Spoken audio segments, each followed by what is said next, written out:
The Ultracalvinist Hypothesis, in Perspective. Mencius Moldbug. June 24, 2007. Unqualified Reservations.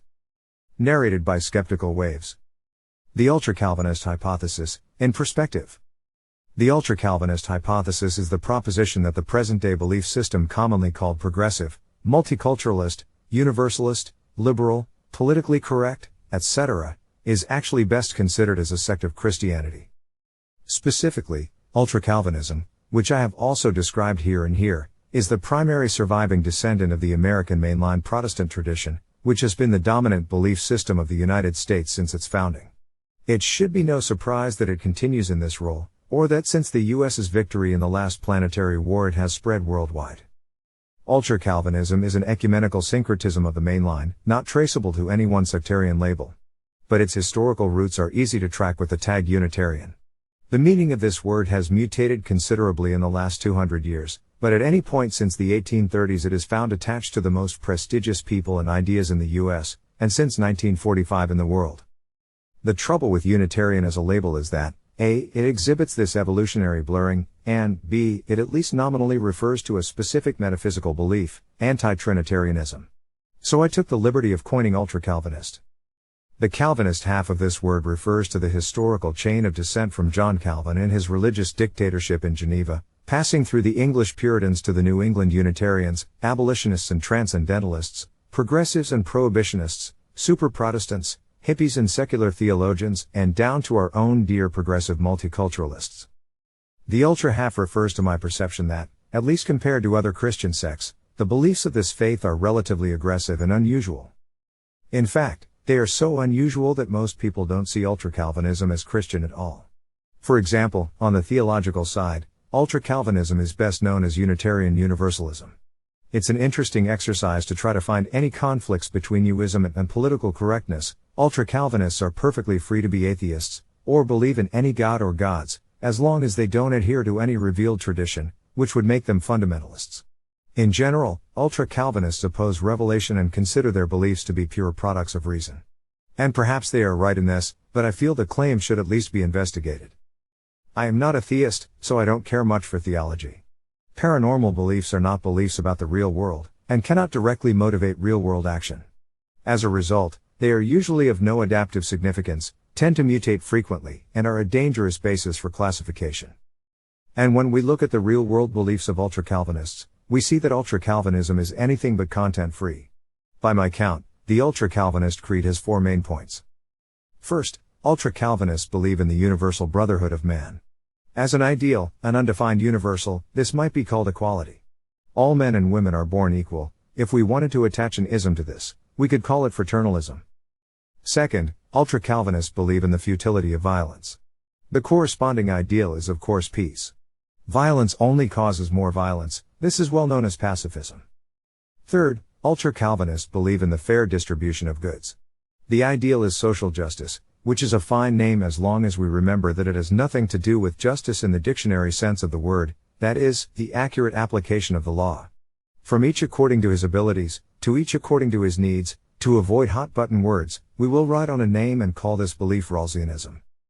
Fourth, ultra-Calvinists believe in the managed society. The ideal is community, and a community by definition is led by benevolent experts, or public servants. Public servants should be professional and socially responsible. After their counterparts east of the Himalaya, we can call this belief Mandarism. Now, where do these beliefs come from? What is their origin and etiology? Why do so many of us in 2007 believe in these particular concepts? Were they invented in 1967? Or 1907? Or 1607? Or what? Richard Dawkins has referred to his beliefs, which certainly include the 4 points above, as Einsteinian religion. Dawkins' description of this creed is poetic and extremely reminiscent of Emerson's Divinity School address. Has he never heard of transcendentalism? Is he unaware that Emerson was a Unitarian minister? Einstein certainly believed in the 4 points as well. Did he invent them during his Annus Mirabilis? Did they arrive in a stroke of light along with Brownian motion, special relativity and the photoelectric effect? Probably not, because the 4 points also feature very prominently in a little book called Looking Backward, which appeared in 1888 and sold about a bazillion copies. The author of this novel was not a Hindu. His readers were not Zoroastrians. The political movement Bellamy helped spawn did not put its faith in Allah. And nor were any of these folks atheists, which was still quite a dirty word at the time. In fact, the 4 points are very common and easily recognizable tenets of Protestant Christianity, specifically in its Calvinist or Puritan strain. You can find them all over the place in the New Testament, and any subject of Oliver Cromwell's Saintly Republic would have recognized them instantly. Rawlsianism is definitely the last of the 4 to develop, but even it is very common in the 17th century, when its adherents were known as diggers, a name that, not surprisingly, was later reused. Ultracalvinism fits quite neatly in the English dissenter and low church tradition. Note the blatant POV of the latter page, with loaded words like reform, a good indication that Wikipedians incline to ultracalvinism. So the proposition that Einsteinian religion is some kind of 20th century novelty is at least as much of an offense to Occam's razor as any flying spaghetti monster. It's like saying that the modern inhabitants of France are not in fact the French, because sometime in the Middle Ages the French died out and were replaced by immigrants, who coincidentally happen to also speak Old French. If the above is an accurate analysis, what we have here is very interesting. Because it is a modern, thriving, and remarkably well camouflaged example of crypto-Christianity. Ultra-Calvinism's camouflage mechanism is easy to understand.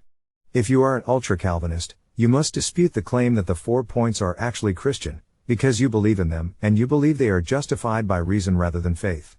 Therefore they are universal and no one can doubt them, whether Christian, Muslim or Jew. If you are not an ultra-Calvinist, you are probably some other kind of Christian, presumably one who still believes in God, the Bible is revelation, non-universal salvation, etc. Therefore you see ultra-Calvinism just as Catholics once saw Protestants, or Trinitarians saw Unitarians, as not Christians at all. So the result is the same. The ultra-Calvinist cloak of invisibility is only at risk from free-thinking atheists, such as myself, a tiny and mostly irrelevant population. The question is, why? How did we fall for this? How did we enable an old, well-known strain of Christianity to mutate and take over our minds, just by discarding a few bits of theological doctrine and describing itself as secular? As Lawick puts it, despite occasional confusion, secularity is not synonymous with atheism. Indeed. In other words, we have to look at the adaptive landscape of ultra-Calvinism. What are the adaptive advantages of crypto-Christianity? Why did those Unitarians, or even scientific socialists, who downplayed their Christian roots, outcompete their peers? Well, I think it's pretty obvious, really. The combination of electoral democracy and separation of church and state is an almost perfect recipe for crypto-Christianity. As I've said before, separation of church and state is a narrow-spectrum antibiotic. What you really need is separation of information and security. If you have a rule that says the state cannot be taken over by a church, a constant danger in any democracy for obvious reasons, the obvious mutation to circumvent this defense is for the church to find some plausible way of denying that it's a church. Dropping theology is a no-brainer. Game over, you lose, and it serves you right for vaccinating against a non-functional surface protein. We can see this very easily with another modern crypto-Christian movement, intelligent design. Supporters of intelligent design claim it is not Christianity at all. Rather, it is good science, derived like all science from pure reason, and the fact that it seems to resemble the Bible is, a coincidence and, b, evidence for how true the Bible is, after all. Therefore, like all good science, it should be taught to innocent young people. I wouldn't want my children to go to a school where they learned intelligent design. At least not if they learned it as simply reason and reality. But I also wouldn't want my children to go to a school where they learned ultra-Calvinism as reason and reality. Unfortunately, the latter is a lot harder to avoid.